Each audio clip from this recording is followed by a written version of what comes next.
Can you hear me? This is a Palm Sunday reading from the book of Luke, chapter 19, verses 29 through 40. As Jesus came to Bethphage in Bethany on the Mount of Olives, he gave 2 disciples a task. He said, "Go into the village over there. When you enter it, you will find a colt that has never been ridden. Untie it and bring it here. If anyone asks why you are doing that, you say, 'The master needs it.'" Those who have been sent found exactly as he had said. As they were untying the colt, its owners came out, and they said, "Why are you untying the colt?"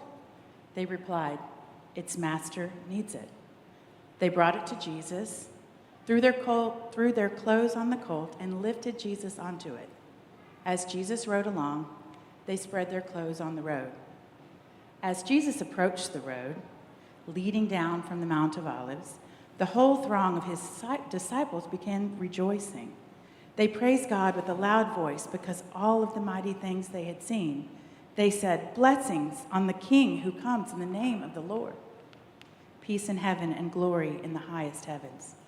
Some of the Pharisees from the crowd said to Jesus, "Teacher, scold your disciples. Tell them to stop." He answered, "I tell you, if they were silent, the stones would shout." Good morning. Good morning. Welcome. Welcome to Central United Methodist Church. My name is David Lee, and I'm one of the pastors here.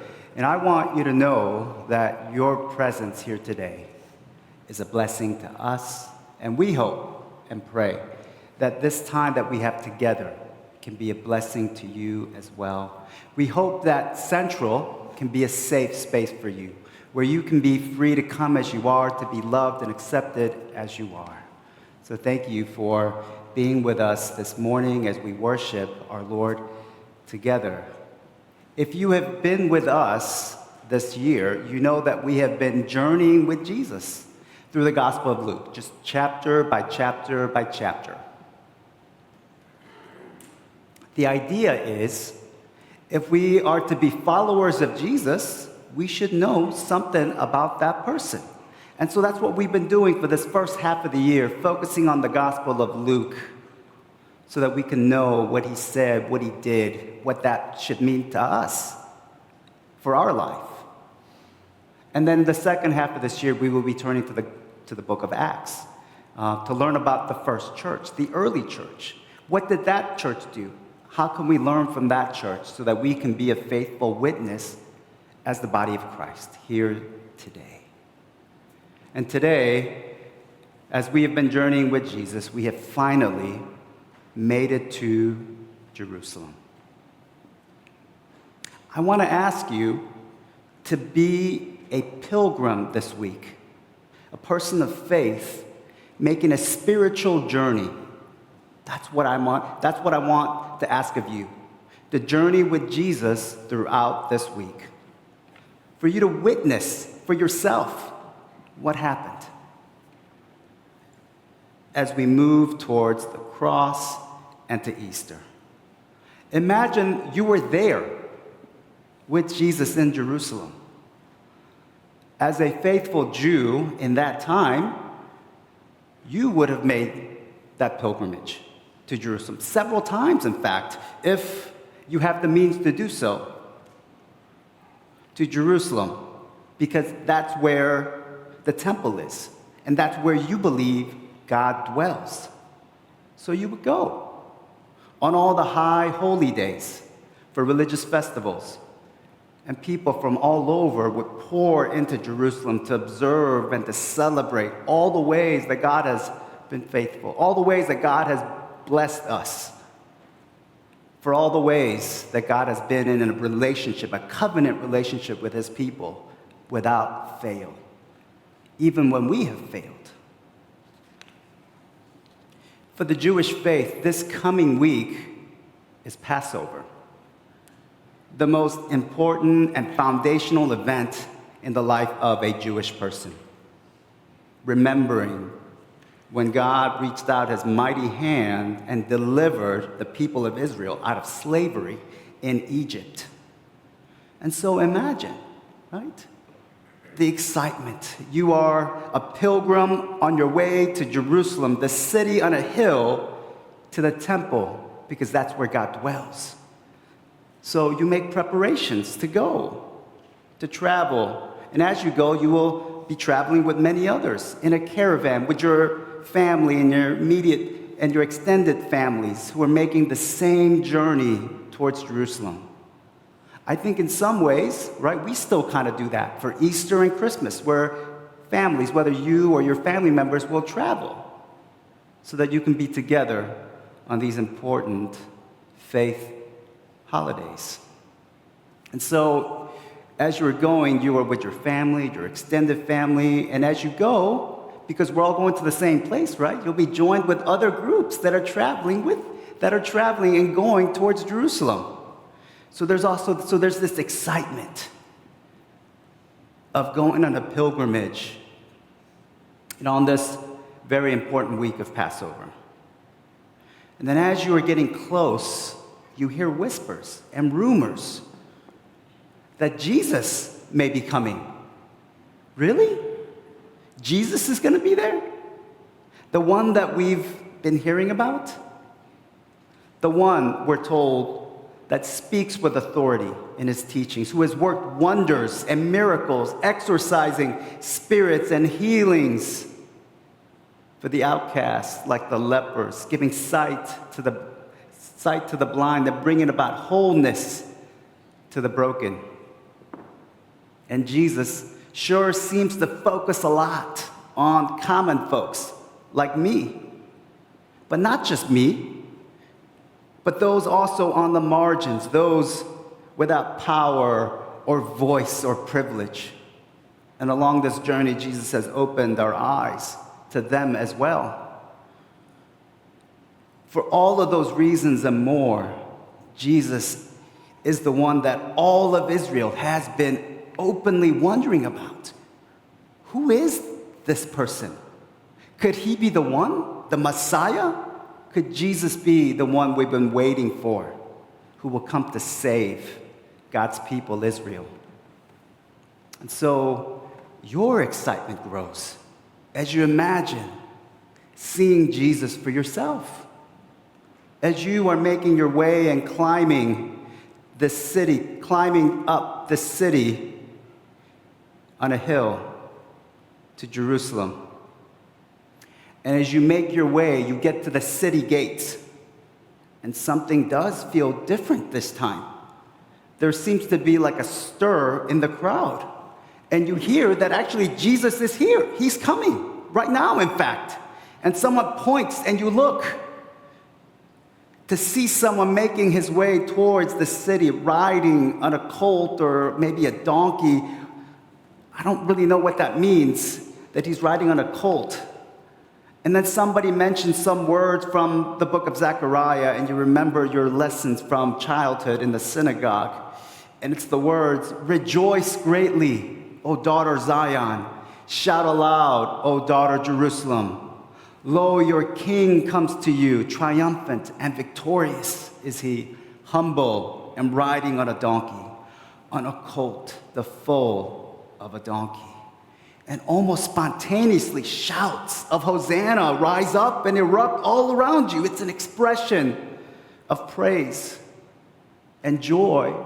But underneath it, there is this another layer of meaning for God to come to save. That is our prayer. Hosanna, Hosanna, we praise you. Come now to save us. That's the feeling that's going on all around me with all the pilgrims on this journey to Jerusalem. And as they see Jesus coming closer, people begin spreading blankets and coats on the ground. They're cutting down palm branches to lay them on the road as Jesus comes near so that he can make his way towards Jerusalem. And some even take the palms and start waving them in the air as Jesus is passing by, as shouts of praise and hosannas rise up. as shouts of blessing that we remember from Psalms. Blessed is he who comes in the name of the Lord. Blessed is the coming kingdom of our ancestor David. Hosanna in the highest. And Jesus enters into Jerusalem. And we know that he will go into the temple later this day before returning back to Bethlehem in the evening.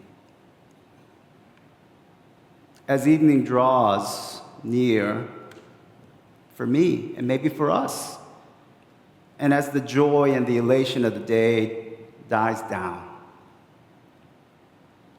it puts me in a reflective mood, thinking about this day, replaying the events. Jesus riding in on a donkey, a humble beast of burden. I can't seem to shake that image out of my mind. Here comes our Savior, our King, and he is riding on a humble donkey? This is not how other kings and so-called saviors of the world have come to us. Not at all. So what can this mean? What kind of king is he to be? What kind of kingdom does he desire to build? What kind of subjects and servants will he desire me to be? Will he desire us to be? And so our journey begins as a pilgrim in this holiest of weeks. And to help us stay connected and engaged with what Jesus went through this week, this Holy Week, I want to leave you with the words and the sounds from the Passion Week. I'm going to be asking worship leaders to help us to come and to lead us into that time. There will be readings and there will be sounds that accompany those readings so that you can connect the passage with the events and the sounds that must have occurred this week with Jesus. And so at this time, I'd like to invite our worship leaders to come forward and to prepare our hearts and our minds to read, to be able to hear what happened this week.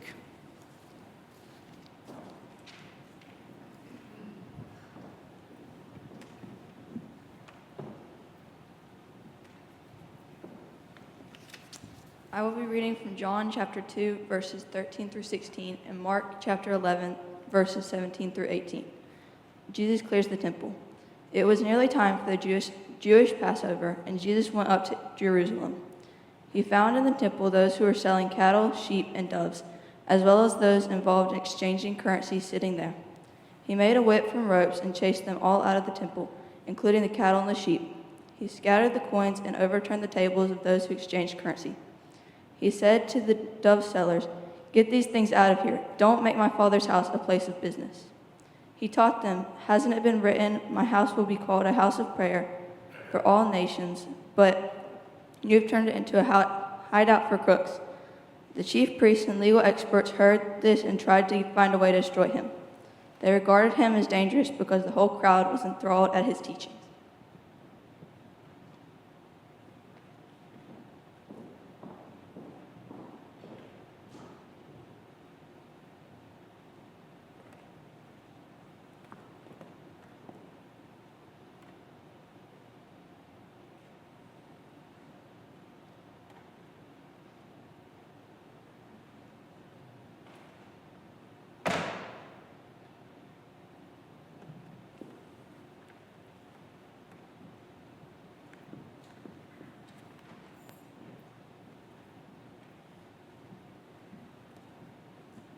I will be reading Matthew 26, verses 14 through 16. Judas agrees to betray Jesus.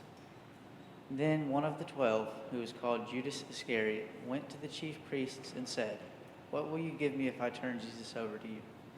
They paid him 30 pieces of silver. From that time on, he was looking for an opportunity to turn him in.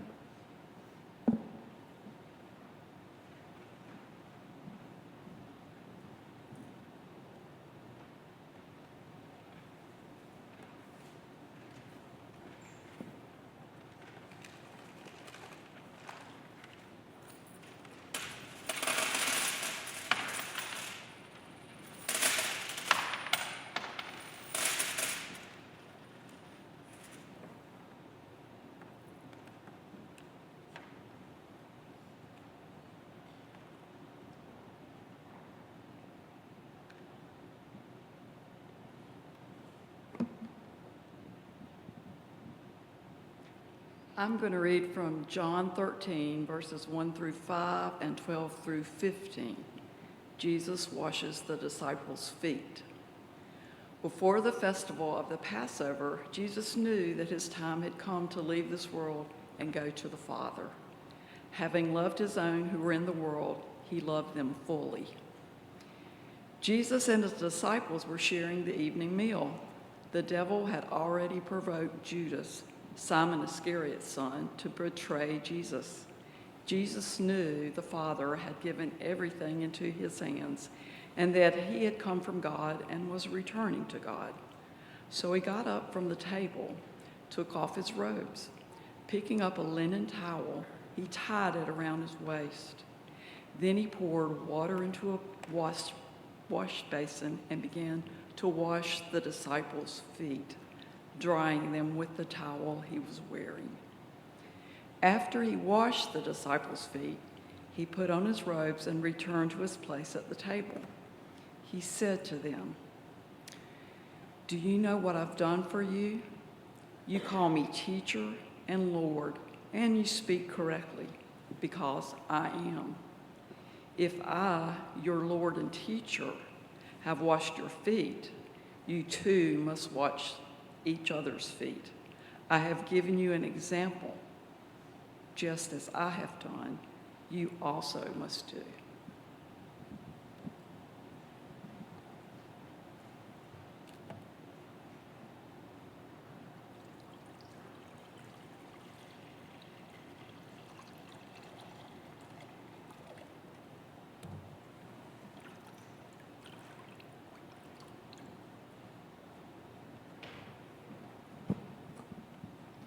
I'm reading from Mark 14:66 through 72. Peter denies Jesus. Meanwhile, Peter was below in the courtyard. A woman, one of the high priest's servants, approached, and she saw Peter warming himself by the fire. She stared at him and said, "You were also with the Nazarene Jesus." But he denied it, saying, "I don't know what you're talking about. I don't understand what you're saying." And he went outside into the outer courtyard. A rooster crowed. The female servant saw him and began a second time to say to those standing around, "This man is one of them." But he denied it again. A short time later, those standing around again said to Peter, "You must be one of them, because you are also a Galilean." But he cursed and swore, "I don't know this man you're talking about." At this very moment, a rooster crowed a second time. Peter remembered what Jesus told him, "Before a rooster crows twice, you will deny me 3 times." And he broke down, sobbing.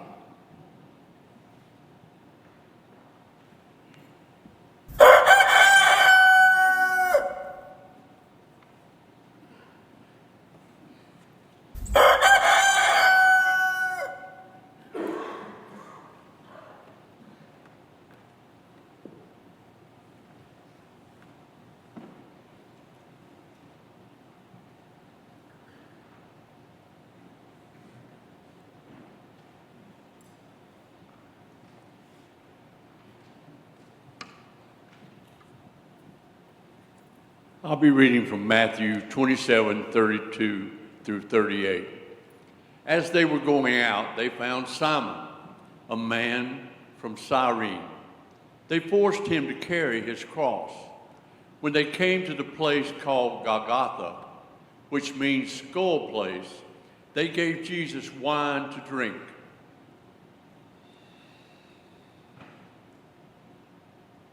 But after tasting it, he didn't want to drink it. After they crucified him, they divided up his clothing among them by drawing lots. They sat there, guarding him. They placed above his head the charge against him. It read, "This is Jesus, the King of the Jews." They crucified with him two outlaws, one on his right side and one on his left.